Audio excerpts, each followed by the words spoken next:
na po sa kanya na yun. Direktang sinasabi sa kanya na corrupt ka, corrupt.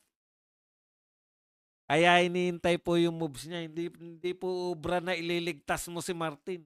Yari ka diyan. Okey lang hiwalay kami sa Luzon, gulo po yan, gulo. Boss, sabi nila 'pag ang, media kinasuhan ng libel at gano'n din ang vloggers, they consider it as trophy. Ikaw boss, media ka na, vlogger pa, ayaw mo ng trophy? Wala po akong pakialam diyan sa mga trophy-trophy. Sino bang may gusto na may kaso, 'di ba? Kahit papaano sakit ng ulo 'yan, eh. Boss, yang Pulse Asia daw ata ang, dahilan kung bakit kulang sa tulog, sabi ni Auntie Claire si BBM. At magdamag sila nag-uusap ng ama niya kaya sabi na magdamag na nag-uusap. Magdamag sila nag-uusap ng ama niya kaya ang sabi daw ni Senyor Marcos sa kanya ay mahirap na mag-resign ka na. Baka humihirit si Junior, "Wag naman daddy."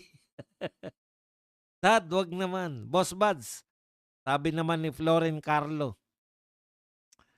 "Boss Buds, hindi nila masabayan si Kiko mautak at ma-humor, mag-isip. Mahirap ka sagutan ng mga ganyan. Yung matalino at nakakatuwa pa." Trust rating boss, tapos na. Ayan nga approval rating, hindi trust rating, approval. Yung trust rating, ayoko dun, eto magandang approval rating ni VP Sara, eh. Boss Badong, si Dison bangag na din yata. Sino si Dison? Si Dison. Ewan ko ba ron sa tao na yun. Good evening, Sir Buds. Baka naman maganda amats gamit ni BBM. Kaya walang tulog, Miguel San Jose. Sabi ko nga marami kong kilalang yung hindi na natutulog, eh. Boss ba't si Abalos binanatan din ni Barsaga, nakakatawa? Wala, wala dun sa ano, baka sa bandang dulo pa. Bayaan niyo po, gagawin po nating madalas yan, sisilipin natin yung FB page ni Kiko Barsaga. Iba pala yung inano ko, friends, ano lang pala yun, Congressman Kiko Barsaga supporters. Buti na lang Trillanes at hindi tinanong ni Kiko Barsada yung litrato mo na naihi ka sa pantalon mong kaki nung nagwala ka sa Oakwood kung saan nagnakaw ka ng plato at baso. Oakwood Mutiny, no? Napilib pa naman ako doon. Naku, putya, mga ano to? Scout Ranger ba sila? Marines? O matandaan kung anong grupo nila, eh. Mga viewers, more pindot, likes. Boss Bats, may any tips paano sakalin si Asidre? Walang iya ka. Wala tayong pakialamanan sa mga leeg. Pwede natin silang banatan. Wag yung leeg, tinatamaan din ako.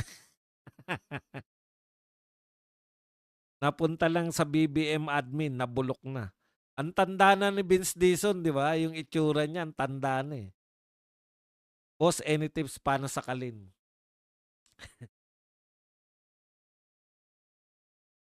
Merong, merong before and after ako nakita, eh. Sana ba yun? Before and after maging DPWH si Dizon. Na natin, baka mahanap ko. Dizon, before and after. DPWH. Ang ganda ng itsura niya ng before and after, eh.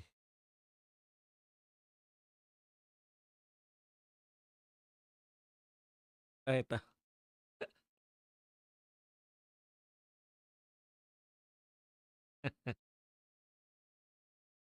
tingnan natin 'to. Nakakatawa, eh.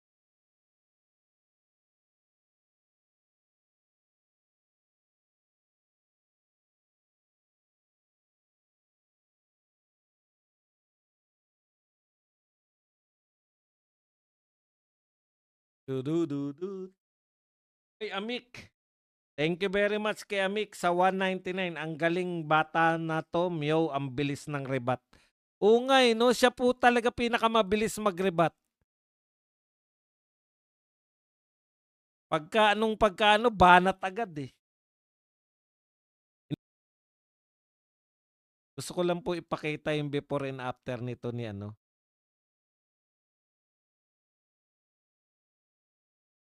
Vince D.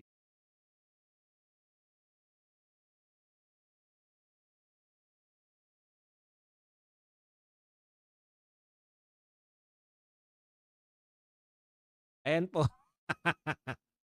Kayo na po ang mag-judge. Before DPWH, ganyan po itsura ni Dizon. As DPWH Secretary, nakita nyo?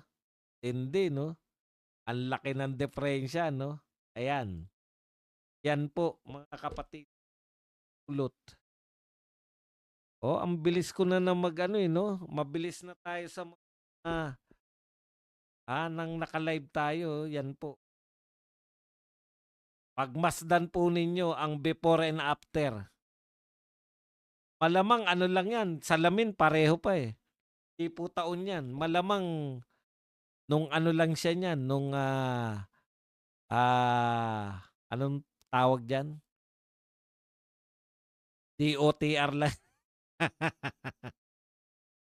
Yan po itsura niya nung DOTR. Tapos nung naging DPWH niya.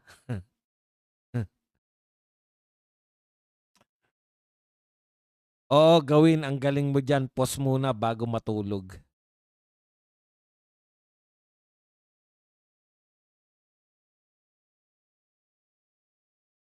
Boss Buds, literally napapuk si BBM, hindi na talaga natutulog. Literal na pawok talaga. Walang tulugan, eh. Natawa ako ron, literal na wok. Walang tulugan. Kaya nga mukhang di na siya naliligo. Grabe, no? Ang gara ng itsura, no? Problemado talaga. Before matino, after addict. Parang hindi naman matagal na hindi siya yung batang-bata pa, eh. Talagang ano lang, namomblema lang. Lubog sa baha. Parang ginahasa ng 7 tikbalang.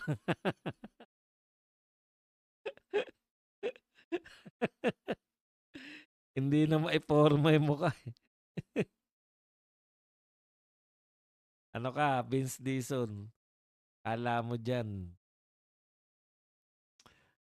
Dory, same sa ibang bus driver, tumitira upang di makatulog sa biyahe. Boss Buds, di pala natin kaya manduhan ng ICI kasi kahit anong sabi na i-public ang investigation, dead ma lang. Wala rin pong purpose, di ba? Ang purpose nga nila, kaya nga nila tinatago kasi nalalantad si Martin. Pag nalantad si Martin, malalantad na rin si, siyempre, putya, pinsan yan, eh. Oo, gawin natin. Ang galing mo dyan.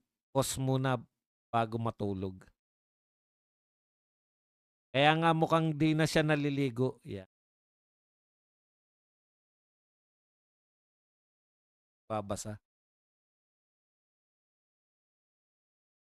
Same sa ibang bus driver, yan. AMG, travel vlogs, masama sa kalusugan na maging DPWH secretary. Correct, correct. Baka yung maging tauhan ni Marcos masama, ah. Pumapangit lahat, eh. Boss ba siyang picture ni Vince Dizon pwedeng gamitin sa anti-drug?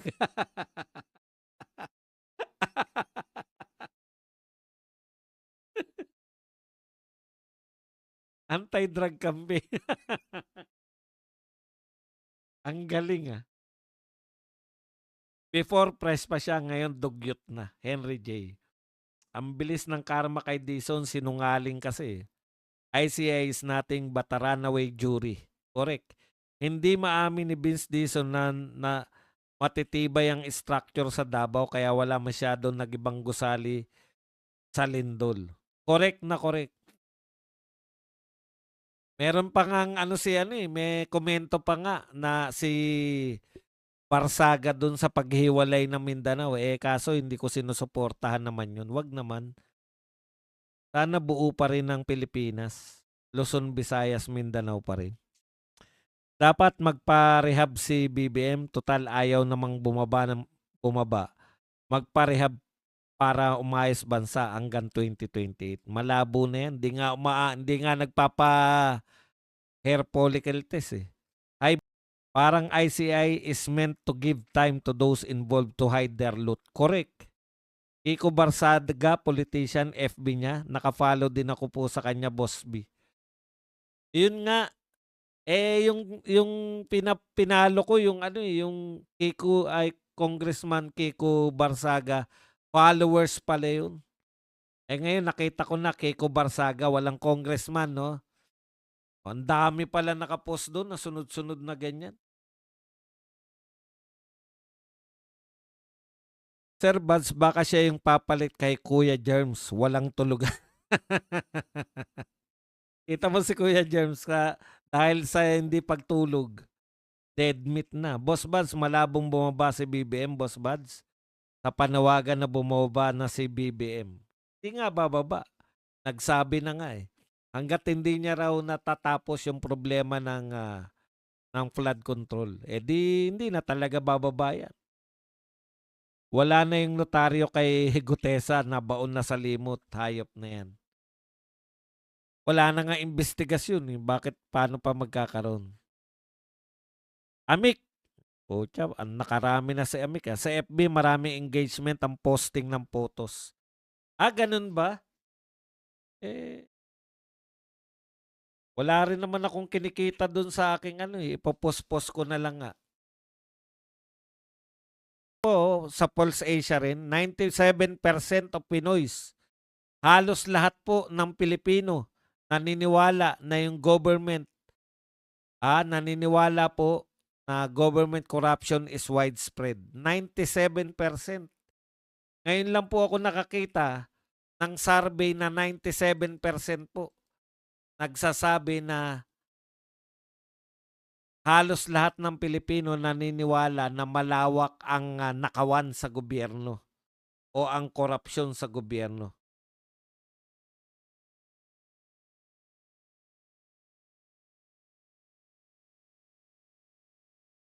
Lugmok po ang Pilipinas ngayon. 630 lang ang likes. Parang minsan kasalanan natin to kasi kung hindi naman pinaupo si BBM, di tayo ganito. Alam niyo po yung biktima, pangit pong sisihin. Wag po tayong victim blaming. Ano po masasabi nyo kay Kiko sa topic na paghiwalay ng Mindanao? Against po ako sa paghiwalay ng Mindanao. Siyempre, Taga-Luzon ako. Pero, siyempre, ang pinakamagandang tanongin dyan, yung mga taga-Mindanao. Magkano kami ng basketball, lahat kami Pinoy, ang pinili namin sa team ay Philippine Crocodile. Boss, kung sakaling maalis si BP sa kandidatura sa 2028, sa tingin mo po ba may kausap na si BP na papalit sa kanya? Una po, malabo naman. Hindi naman pwedeng paalisin ka ng kahit sino lang. Hindi po nila gagawin yan na mapaalis. Lalo na to, yung 125 million, ikumpara nyo sa billion-billion. Tapos, tatanggalin nila sa pwesto dahil sa confidential fund. Si Marcos nga, mas malaki pa confidential fund eh. Kayain mo si Mio Boss para may comparison kami ng rebuttal ng X-Gen at Gen Z. Crazy, ayaw na talaga. BBM, you have been warned. Correct. Ako po, sa totoo lang, dalawa na po nilalabas na advisory ng US State Department. Delikado na po si BBM. Kasi yung pagtanggal sa kanya ng suporta, malaki po epekto niya. Kaya bantay-bantay po tayo. Ayaw